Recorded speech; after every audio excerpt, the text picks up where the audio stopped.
하나님의 기뻐하심으로 금요기도회로 영광을 올리는 여러분의 신앙과 믿음 속에 풍성한 주의 응답과 성령의 역사가 함께 하시기를 축복합니다. 말씀의 제목 같이 나눕니다. 고난 중에 위로하라. 고난 중에 위로하라. 아멘. 지금 중고청 연합수련회가 내일까지 진행이 됩니다. 우리 젊은 청년들하고 또 간사비 또 이제 우리 또 드럼 치는 우리 예준이까지 다 이렇게 비워버리니까 금요기도를 어떻게 할까 하나님께 이렇게 기도를 했는데, 참 감사하게도 어쩌면 이렇게 빈자리에 탁탁 맞는 주 일꾼들을 탁탁 세워주셔가지고 오늘 금요기도를 또 잘 드릴 수 있어서 참 감사하고 하나님께 영광을 올립니다. 좀 방송실이 저는 펑크날 줄 알았어요. 근데 간사, 방송 간사 둘 다 같이요. 또 우리 또 저 교육자도 다 이제 비워버리니까 어떡할까 했는데, 아니 저는 정재주 집사님 있는 줄 꿈에도 몰랐어요. 오늘 새벽에도 나왔고 오늘 이렇게 해서 빈자리를 또 잘 이렇게 또 해주셔서 얼마나 또 감사한지, 또 하나님께서 이렇게 재능과 은사를 통하여서 또 선영케 하시니 감사를 드려요. 또 드럼도 빈자리인 줄 알았더니 우리 원로이신 우리 전재호 장로님, 그래도 최고 고참인데 개척 때부터 했던 그 전혀 녹슬지 않았어요. 오늘 이렇게 또 드럼으로 또 다시 섬겨주셔서 얼마나 또 감사한지 몰라요. 또 차량도 우리 또 형창복 집사님, 또 우리 반주하는 우리 다영수 군연 누구요? 또 희준이도 같이 하고 그랬는데 또 비오니까 또 우리 김경아 집사님 나와서 해주시죠. 이렇게 곳곳에 다 이렇게 섬겨주시니까 빈자리가 다 채워져서 정말 감사를 드려요. 싱어도 부족할 줄 알았는데 만능 엔터테인먼트 우리 고혜진 권사님 또 여기서 등장했다가 꽃꽂이도 했다가 안내도 했다가 그냥 막 이렇게 다 해주셔서 이렇게 오늘 은혜롭게 해서 얼마나 감사한지 모릅니다. 그래서 이가 없으면 틀니로 한다는 말이 있는 거예요. 틀니 아닌가? 뭐지? 잇몸인가? 하나님께서 오늘 여러분의 아름다운 섬김으로 또 오늘 복된 시간, 은혜가 충만한 시간 되시길 축복합니다. 그래서 하나님 말씀을 통해서 주신 은혜가 우리 삶 속에 잘 새겨지고 주님을 기쁘시게 하는 역사가 있기를 축복합니다. 오늘 저는 여러분들과 함께 우리의 삶 속에 환난이 오고 고난이 오고 역경이 올 때, 그래도 그때 우리를 위로하시는 하나님의 섬세한 손길이 있다는 걸 기억하시고, 오늘 이 금요기도회가 여러분 삶 속에 막혔던 모든 권세들이 풀어지는 기적의 시간 되시길 축복합니다. 목양실에 지금 그 나무가 하나 있는데, 잘 자랄 줄 알았는데 이게 여름을 못 넘기고 비실비실 자꾸 죽는 거예요. 그래서 제가 뭐 햇볕도 쐬줬다가 선풍기도 쐬줬다 물도 줬다 그러니까 제 아내가 그러는 거예요. 아니 왜 거기다 자꾸 공을 들이냐고 그래요. 제가 그랬어요. 오늘은 제가 또 화장실까지도 끌고 나가서 물을 이렇게 주는데 왜 공을 들이냐고 해서 제가 그랬어요. 공을 들여 달라고 그러니까 공을 들이지 그랬어요. 자꾸 삐들삐들 마르고 잎이 떨어지니까 자꾸 관심이 가고 신경이 쓰여지는 거예요. 문득 우리 영혼을 생각해 봤어요. 내 영혼이 마르고 병들고 시들어갈 때 하나님이 얼마나 우리를 집중하여 보고 계실까. 오늘 이 금요기도에 나오신 여러분, 응답하시려면 하시고 마시려면 마십시오 하는 사람 말고, 정말 주님 내 영혼이 곤고하오니, 내 영혼이 갈급하오니 주님 제 영혼을 소생케 하옵소서. 은혜의 단비를 기다리는 영혼에게 주시는 하나님의 은총이 오늘 여러분과 함께 하시길 축복합니다. 그래서 오늘 이 시간 여러분, 하나님의 위로하심이 뭘까? 우리는 무엇으로 위로를 받고 살아야 할까? 오늘 그 부분을 잘 기억하셔서 승리하는 삶이 되시길 바랍니다. 어느 목사님이 월요일 아침에 길을 가는데 주일 예배를 잘 드렸던 한 집사님을 만났대요. 그랬더니 그 집사님이 이렇게 쳐다보더니 얼굴을 봤더니 그 집사님 얼굴이 이렇게 피곤해 보이는 거예요. 그래서 가서 물어요. 아니 집사님, 어제 주일 예배 잘 들으시고 얼굴이 왜 이렇게 피곤하세요? 피곤해 보이네요 하고 이야기했더니 집사님이 그러시더라는 거예요. 어제 주일 목사님 설교 때문에 제가 한 잠도 못 잤어요 하고, 그러니까 목사님 그 말 들으니까 설레야 돼요, 설레야 돼요? 설레야죠. 아이고 나 때문에 어제 전한 메시지 때문에 밤잠을 못 잔 정도로 저렇게 설쳤다고 하니, 그래서 집사님 그래도 하나님 말씀 잘 그렇게 또 들은 것은 또 새로운 도전 받으라고 하신 것이지 오히려 말씀대로 힘을 내시면 됩니다 하고 했더니, 목사님 그게 아니고요. 그래서 아니 뭐가 또 아니에요 그랬더니, 어제 목사님 말씀 전하실 때 그 말씀이 얼마나 자장가처럼 들리던지 제가 예배 시간 내내 깊이 잠들어가지고 마지막 축도할 때 정신이 뽀쩍 나서 깼는데, 그렇게 숙면을 취하고 나니까 저녁에 들어가서 잠이 안 오는 거예요. 그러니까 목사님 말씀이 심란해지는 거예요. 누가 잘못한 걸까? 잠자게 만든 목사님 잘못일까, 아니면은 그 말씀을 듣고 자기로 작정을 한 그 집사님이 잘못한 것일까? 오늘 이 금요기도회가 지금 하루 일과를 마치고 저녁 시간에 오신 시간이지만 말씀을 뜨겁게 사모하여서 은혜 있는 시간 되시길 바랍니다. 주님 앞에 갔을 때 책망받는 자 되지 말고, 저도 주님 앞에 갔을 때 칭찬받아야 되고 여러분도 칭찬 받으셔야 되잖아요. 어느 택시기사 집사님하고 목사님하고 이 땅에 사명 다하고 천국 앞에 부름 받았는데, 목사님이 칭찬받을 줄 알았는데 택시 운전기사가 칭찬을 받았대요. 아니 목사님, 생각하기에 그래도 저 열심히 목회하고 성도들 영혼 살렸는데 왜 그러시냐고. 그랬더니 그러시는 거예요. 하나님께서 이렇게 말씀, 사실은 아니겠지만 그래도 없는 말은 아닌 것 같아요. 그 택시기사는 워낙 차를 빨리 달리다 보니까 승객이 항상 기도를 했대요. 근데 목사님은 예배 시간마다 잠을 재워가지고, 그러니 잠 재운 사람하고 기도시킨 사람하고 누가 더 상급이 크냐, 이런 이야기도 있어요. 오늘 이 시간 여러분, 정말 여러분 주님의 위로가 여러분에게 있길 바랍니다. 사람의 소리가 아니고 주님의 위로. 오늘 본문 속에서 우리가 붙들어야 될 게 있다면 시편 119편은 1절부터 마지막 절까지 말씀 이야기예요. 신기하고 놀라운 것은 이 절수가 적지 않습니다. 지금 끝까지 보면은 몇 절입니까? 지금 168절이 넘어요. 지금 176절 되는데 한 절 한 절마다 다 들어간 말씀이 뭐냐면 말씀, 율례, 법도 이게 다 들어가 있어요. 이 많은 절수 속에서 한 절 한 절마다 뭘 이야기하냐면 말씀이란 뜻을 강조하는 것을 가만히 보니까 세상을 살 때 진짜 위로가 어디에 있냐면 하나님의 말씀으로 인한 위로가 진짜 위로라는 것을 오늘 꼭 기억하시길 바랍니다. 그래서 성경 속에 보시면 말씀을 통한 위로가 얼마나 많이 등장하는지 몰라요. 오늘 우리가 읽은 말씀 중에 보더라도 49절에서 50절을 보십시오. 거기 이런 말씀이 나옵니다. 시작. 하신 말씀을 기억하소서. 주께서 내게 소망을 가지게 하셨나이다. 이 말씀은 나의 고난 중에 위로라. 주의 말씀이 나를 살리셨기 때문이니이다. 아멘. 아멘. 오늘 여기 보니까요, 나의 고난 중에 위로라. 주의 말씀이 나를 살리셨기 때문이다. 그렇기 때문에 여러분을 살리고 위로하는 것은 하나님의 말씀 속에 있다는 걸 오늘 기억하고 기도할 수 있길 바랍니다. 자신을 뭐라고 표현했어요? 시편 기자는 자기를 이렇게 이야기해요. 주의 종에게 하신 말씀을 기억하소서. 하나님 저에게 주신 말씀을 제가 잊지 않고 있으니 그것을 기억하시고 저를 위로하시고 붙들어 달라고 오늘 이렇게 말씀을 전합니다. 특히 하나님은 우리에게 말씀하실 때 그 속에 몇 가지 하나님의 뜻을 담았어요. 하나는 약속을 담아 놓으셨어요. 성경을 쭉 읽다 보면 하나님의 약속이 성경 전체에 들어가 있습니다. 그래서 올드 테스먼트, 구약은 옛 약속이란 뜻이고 뉴 테스먼트, 신약은 새로운 약속이라는 것으로 우리에게 주신 게 성경 말씀인데요, 약속과 함께 예언된 말씀이 들어가 있어요. 그러니까 약속이 있고 예언이 있고 그 속에 뭐가 있을까요? 비전도 있는 겁니다. 그 속에는 하나님의 사명도 있는 거예요. 그러니까 말씀을 잘 경청하면 하나님이 우리를 통하여 무슨 일을 하시고자 원하시는지 발견하는 지혜를 얻게 된다는 겁니다. 하나님이 여러분을 얼마나 특심 있게 사랑하셨는지 그 뜻을 알게 하신다는 것을 우리가 이 말씀을 통하여 본다는 것입니다. 그렇기 때문에 인생을 사는 모든 사람들에게 필요한 게 있다면 하나님의 위로하심이거든요. 사람이 주님의 위로를 받을 때 힘이 나고 용기가 나고 담대해지고 세상을 싸워 이길 만한 능력이 세워진다는 것을 잊지 않길 바랍니다. 건강한 가정의 특징 중에 하나가 뭐냐면 가정에 유머가 많대요.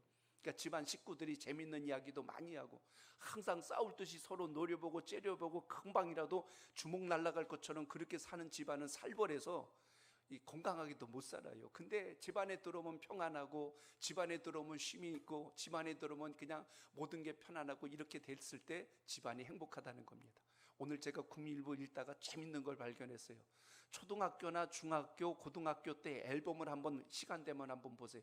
그 앨범 사진 중에 활짝 웃고 찍은 친구들은 대부분 지금 잘 돼 있다는 거예요. 이거 진짜라니까. 이거 그때 사진 찍을 때 인상을 쓰고 막 노려보고 이렇게 했던 애는 심각하게 인생을 사는데 그때 활짝 웃고 이렇게 찍었던 아이들 보세요.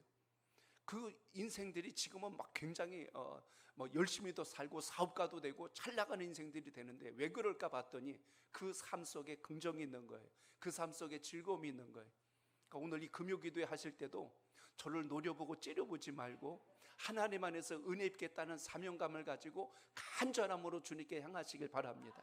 그럴 때 우리의 인생에 변화가 일어나고 능력이 시작된다는 걸 잊지 않길 바랍니다. 그렇기 때문에 사람에게 있어서 제일 필요한 게 있다면 하나님의 위로인데요, 그 위로로 인하여서 우리가 사명이 생기고 결단이 생기고 꿈과 비전을 가지고 추진해 나갈 수 있는 믿음의 담력이 생긴다는 것입니다. 오늘 그 은혜를 가지고 승리하는 여러분의 믿음 되시길 축복합니다. 타임지에 있던 한 기사를 봤습니다. 부부가 다투고 싸울 때요, 아내가 무엇을 통하여 위로를 받는가, 모든 설문조사니까 다양한 답이 나올 수 있겠지만 제일 통계치가 많이 나온 게 몇 가지 있습니다. 가장 먼저는 먹는 것으로 위로한대요. 그래서 일단 먹으면 마음이 편안해지고 이렇게 하니까 또 그걸로 위로하고, 두 번째 방법이 뭐냐면 꽃을 사다 줘서 아내의 마음을 위로해 주는 방법도 있다고 해요. 세 번째 방법은 화장품, 그 다음에 옷, 그리고 반지나 목걸이, 이제 이런 게 위로의 방법이 된다고 해요. 혹시 오늘 싸우고 나오신 분들은 그 중에 뭘로 할까 한번 생각해 보시는 것도 괜찮을 것 같아요. 근데 제일 좋은 게 있어요. 마지막 6번째 나오는데 현금이래요. 그걸로 주면 빨리 해결이 된대. 어느 주례사를 제가 들었는데요, 신랑 신부 세워놓고 부모에게 효도하는 사자성어를 꼭 기억하래요. 그래서 신랑 신부가 귀를 이렇게 세우는데 계좌 이체 이렇게 얘기하는 거예요. 그러면 그냥 그게 부모 효도하는 최고라고 그렇게 이야기를 가르치더라고요. 오늘 여러분 살면서 여러분은 무엇이 진짜 위로가 되세요?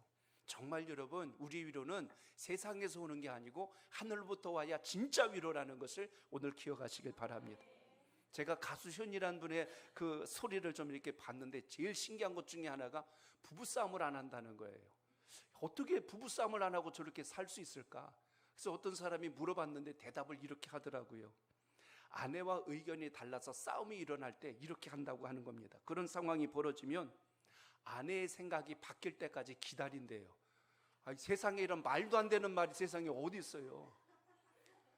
내가 맞다고가 아니고 아내 생각이 바뀔 때까지 기다린대. 그게 또 물었어요. 안 바뀌면 어떻게 하냐고 그랬더니, 그럼 아내 생각이 옳은 거니까 존중해 주면 된대. 그래서 지금까지 한 번도 안 싸웠다는 거예요. 쉽죠? 부부싸움을 정의한 것을 제가 한 문장으로 정의한 걸 읽었어요. 뭐라고 했냐면, 나는 맞고 너는 틀렸어. 그런데 괜찮아. 이게 부부싸움이래. 이해되세요? 둘이 같이 이야기하는 거더라고. 나는 맞고 너는 틀렸어. 그런데 괜찮아. 그게 부부싸움이래. 그러니까 끝까지 내가 맞다고 우겨서 끝내버리면 그건 해결이 안 되는데, 상대방이 맞고 상대방이 옳다고 하고 이해하고 괜찮다고 하면 다 해결될 일인데 이게 잘 안 되는 겁니다.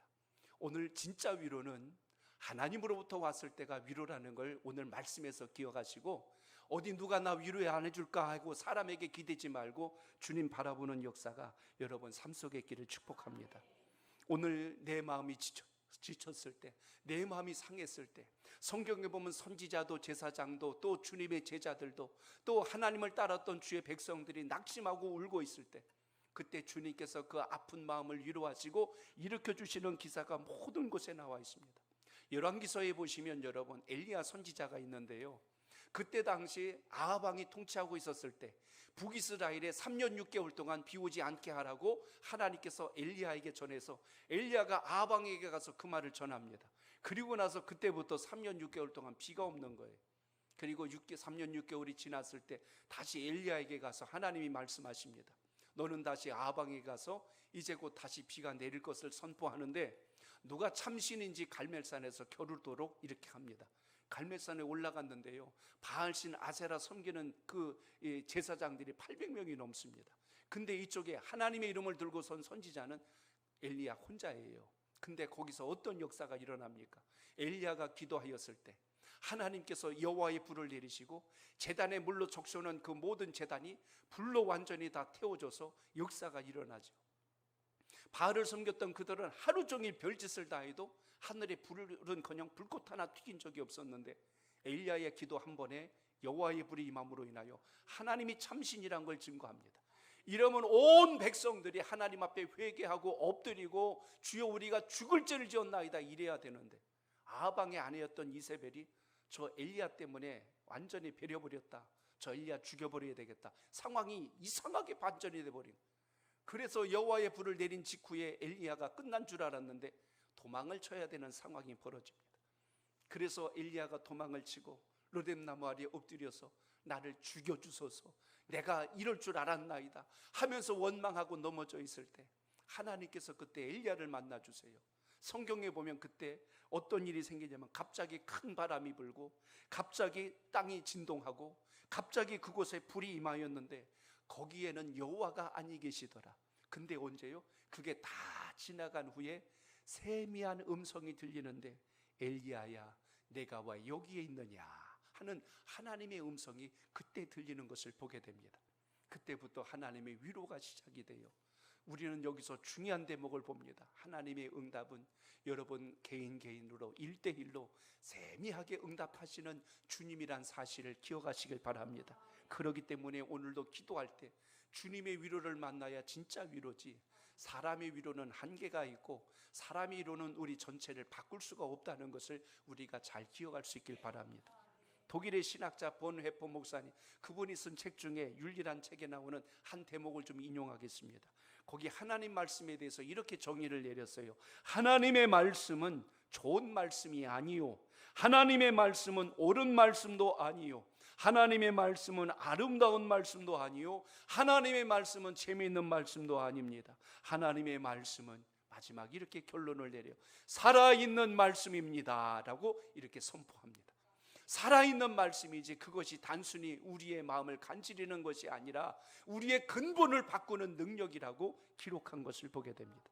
오늘 이 시간 기도하다 주의 말씀으로 인하여 여러분의 인생과 삶에 다시 소생하고 살아나는 역사가 있기를 축복합니다.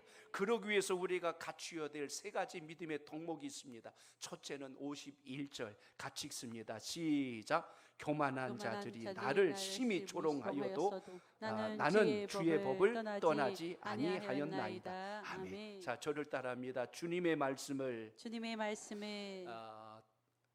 일본이 어디 갔어요? 떠나지 말아야 합니다. 떠나지 말아야 아멘. 합니다. 주님의 말씀을 떠나지 않는 은혜가 여러분 삶 속에 있기를 축복합니다. 오늘 여기 말씀해요.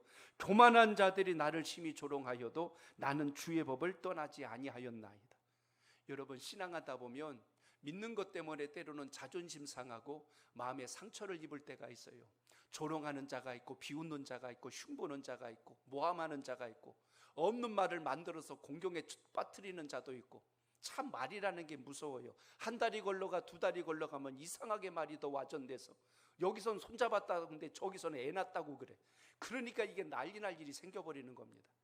속 뒤집어지지요. 그러면 에이 신앙이고 뭐고 다 필요 없다고 때려쳐버리면 되나요? 아니잖아요. 오늘 말씀이 그걸 이야기합니다.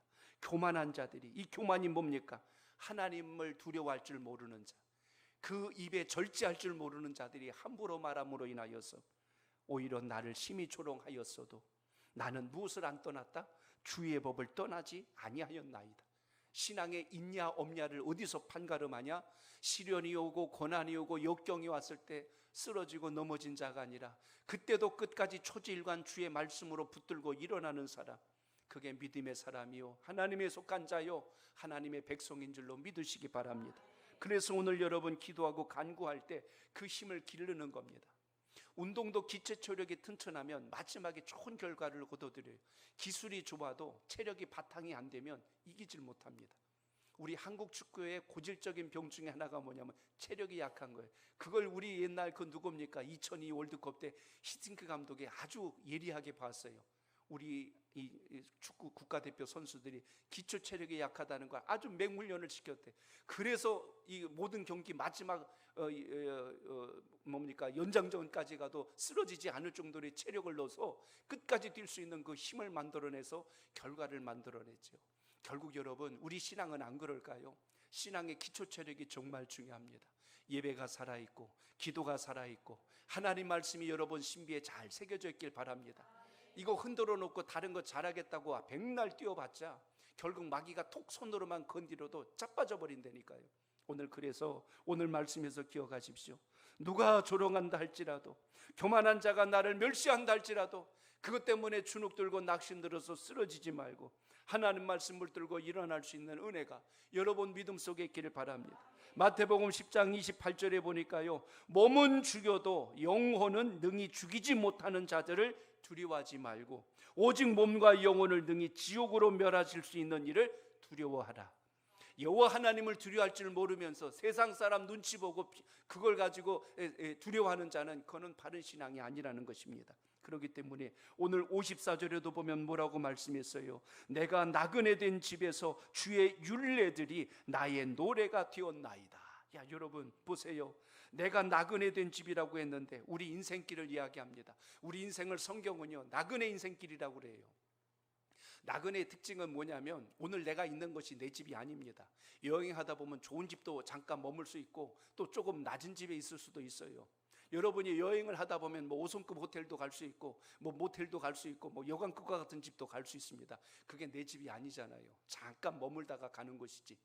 거기가 아무리 좋은 음식이 나가고 침대가 편한다 할지라도 그건 내 집이 아닙니다. 그게 우리 인생길이에요. 우리가 살다 보면 이 집 저 집에서 살 수 있고 이것저것 쓰면서 살 수 있어요. 그런데 정말 우리의 영원한 본향 천국에 우리의 거처가 있고 우리의 영혼에 안식할 수 있는 터가 있음을 항상 기억하시길 바랍니다.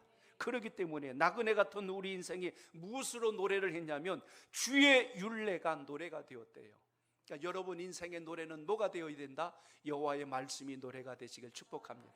사람이 기분이 좋으면 거기서 흥얼흥얼 노래가 나옵니다. 그런데 그 노래를 어떤 때는 막 마음에 짠한 감동을 줄 때도 있고 막 눈물이 나게 할 때도 있어요.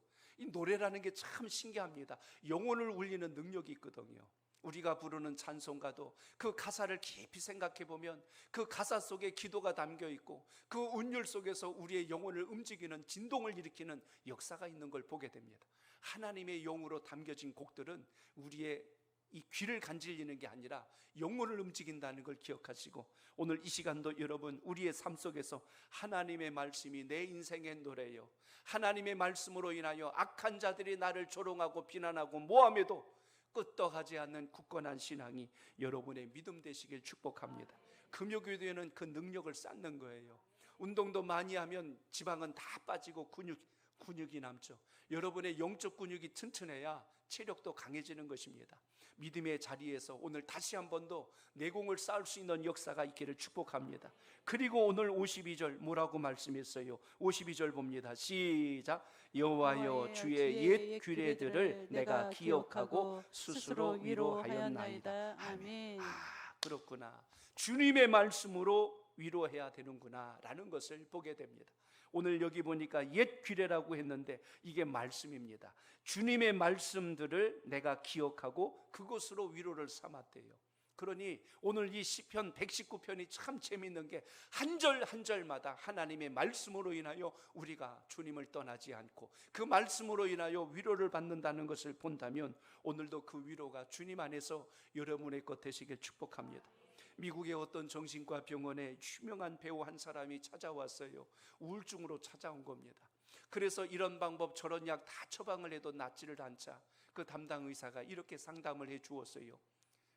환자분, 지금 저기 어디에 가면 아주 재밌는 공연이 있어요. 그 공연을 참석하면 거기 그 주인공 배우가 너무 재밌게 해줍니다. 아무래도 마음의 스트레스를 그 배우를 보고 풀면은 참 좋겠습니다 하고 이렇게 권면을 했어요. 약도 안 들고 여러 가지 다른 뭐 물리적 요법을 해도 안 되니까 이제는 심리적 요법으로 치료를 하라고 얘기를 해줬는데 그 환자가 이야기하는 거예요. 의사 선생님, 제가 그 작품의 주인공입니다 하고 이야기를 하더래요. 깜짝 놀랐죠. 다른 사람들은 즐겁게 해줄 수 있는데 정작 자기 마음속에 있는 우울함을 해결하지를 못해요. 연기하는 배우들에게 제일 힘든 시간이 언제냐면 공연이 끝났을 때라고 하지요. 그 많은 관중들, 그 관객들이 환호하고 웃고 울고 하면서 할 때 그 희열을 느꼈다가 설렁한 관객 그 빈자리를 보면서 또 자기 홀로 있는 자리에 있을 때 마음의 공허함을 무엇으로 채우지 못해서 그래서 그러다가 뭐 약물 중독에도 빠질 때가 있고 알코올 중독, 도박 중독 그런 빈자리 때문에 이런 현상들이 온다는 걸 봅니다. 위로할 곳을 못 찾으니까 그래요. 오늘 우리 주님의 사람들은 하나님께서 주신 말씀으로 인하여 진짜 위로가 우리의 삶 속에 살아있기를 축복합니다. 인도의 유명한 천사라고 불릴 정도로 이 테레사 수녀에 관련된 이야기들이 많이 있습니다. 거기에 이 테레사 수녀가 미국을 여행하던 중에 어느 한 자매를 만났는데 우울증이 너무 심각했어요. 근데 그 자매가 자살하려고 그럽니다. 그래서 우연치 않게 이렇게 만나게 됐는데 인생을 살 희망이 없다고 이야기를 하자 테레사 수녀가 이렇게 이야기했다고 해요. 자매님, 자살하기 전에 내 부탁 하나만 들어줄 수 있겠어요? 네, 그랬더니 나와 함께 내가 섬기고 있는 그 인도의 그 캘커타에서 한 달만 같이 지내보시면 어떨까요? 하고 그걸 권했대요. 거길 수락해서 같이 인도에 와서 테레사 수녀가 했던 것은 가난하고 어렵게 사는 사람 돌보는 일입니다. 그들을 한 달 같이 돌보다가 뭘 발견했을까요? 내 손길이 필요하다는 사람들을 보고 깜짝 놀란 거예요.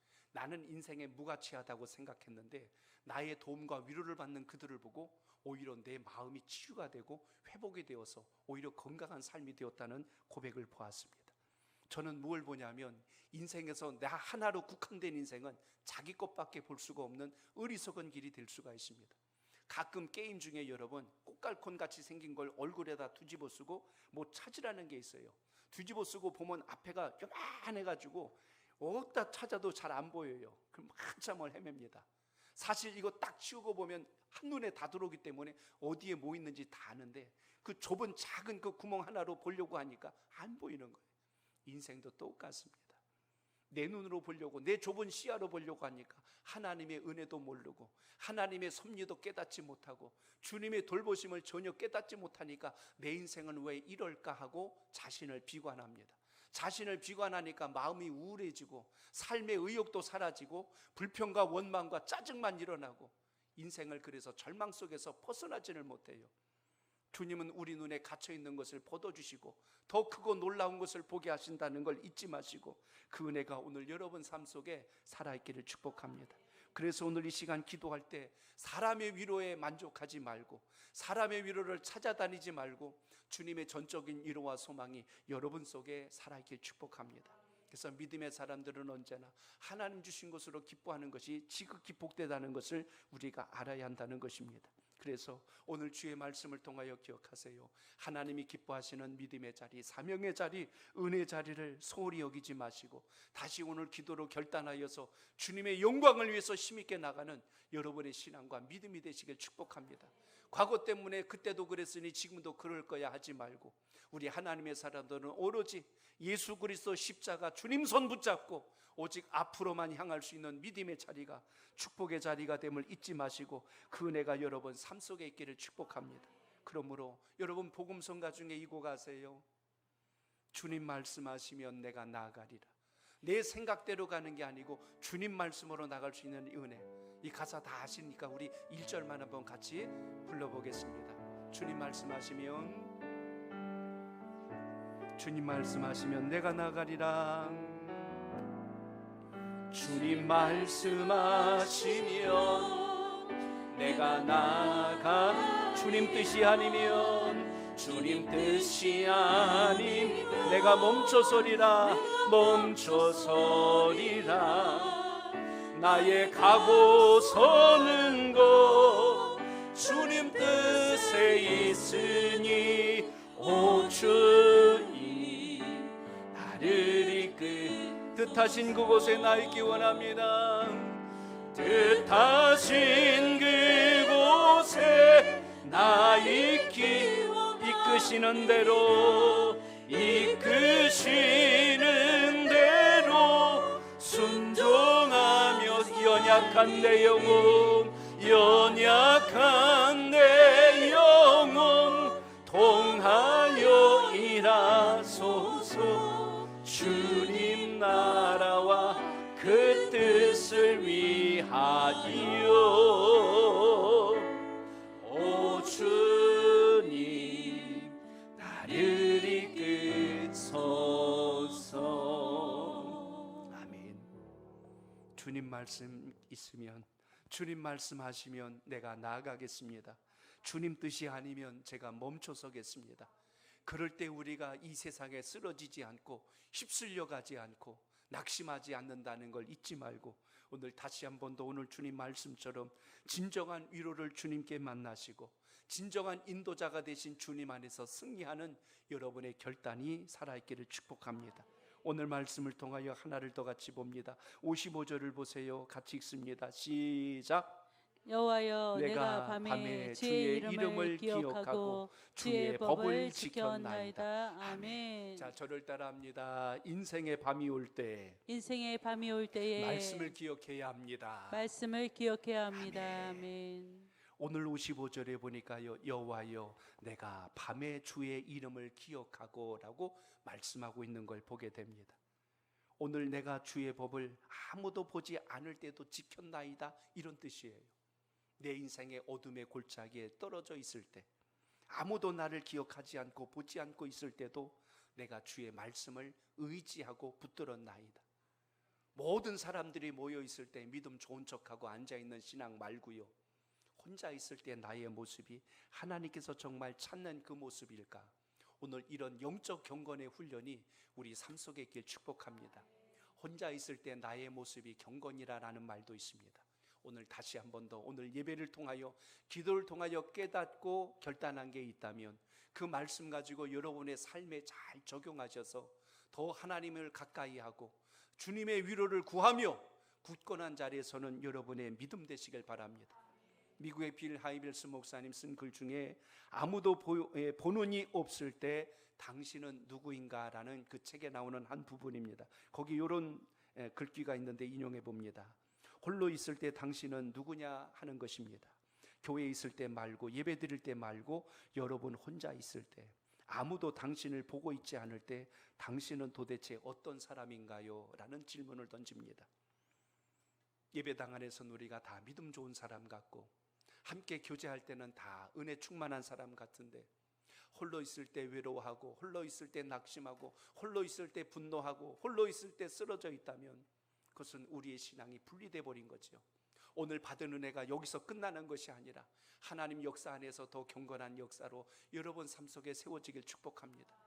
예배당에 들어올 때는 은혜 옷을 싹 입고 예배 드렸다가 예배당을 나갈 땐 그 옷을 벗어놓고 다시 세상 속으로 나가는 자가 아니라, 오늘 주님께서 우리의 연약하고 무너진 신앙을 다시 깨우고 일으켜 주신 힘을 가지고 이 세상의 영광을 이루는 은혜의 역사가 있기를 축복합니다. 요한복음 2장에 보면 예수님께서 제자들을 불러 모아 놓으시고, 특히 빌립이 가서 누구를 불러오냐면 나다나엘을 불러오는 거예요. 그를 제자로 삼는 주님의 역사를 보게 됩니다. 그때 예수님께서 그를 보고 이렇게 말씀하셨어요. 이 사람은 참 이스라엘 사람이로다. 그 마음속에는 간사함이 없도다 라고 이렇게 이야기했어요.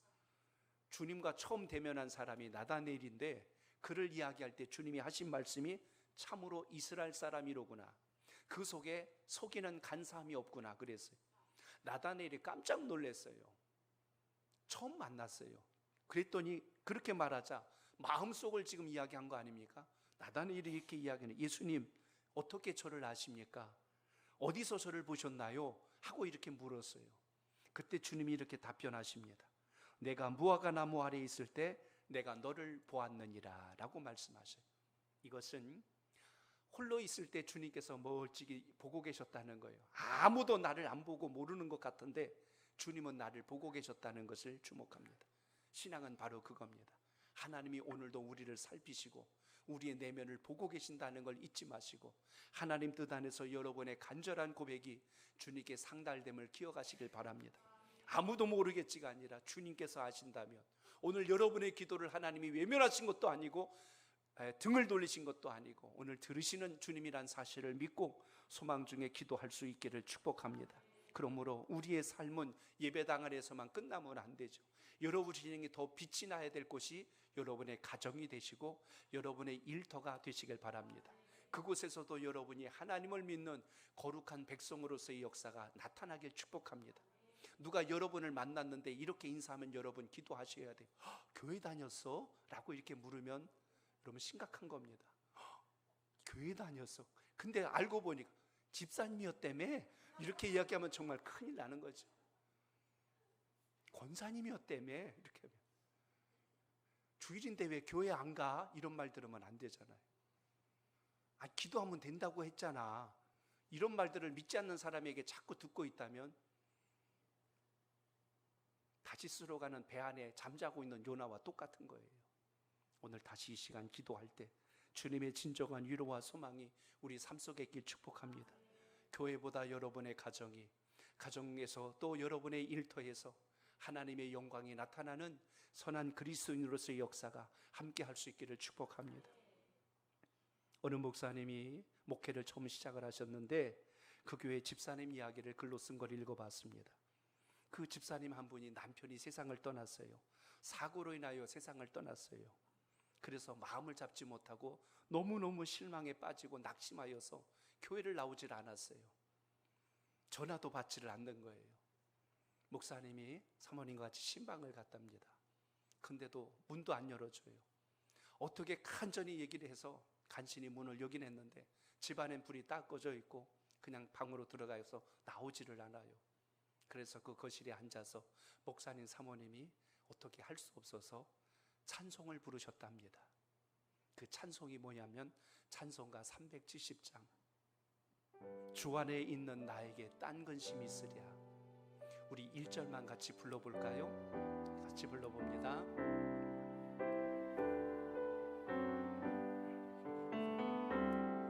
주 안에 있는 나에게 딴 근심 있으랴. 십자가 밑에 나가 내 짐을 풀었네. 주님을 찬송하면서 할렐루야 할렐루야. 내 멀고 험해도 나 주님만 따라가리.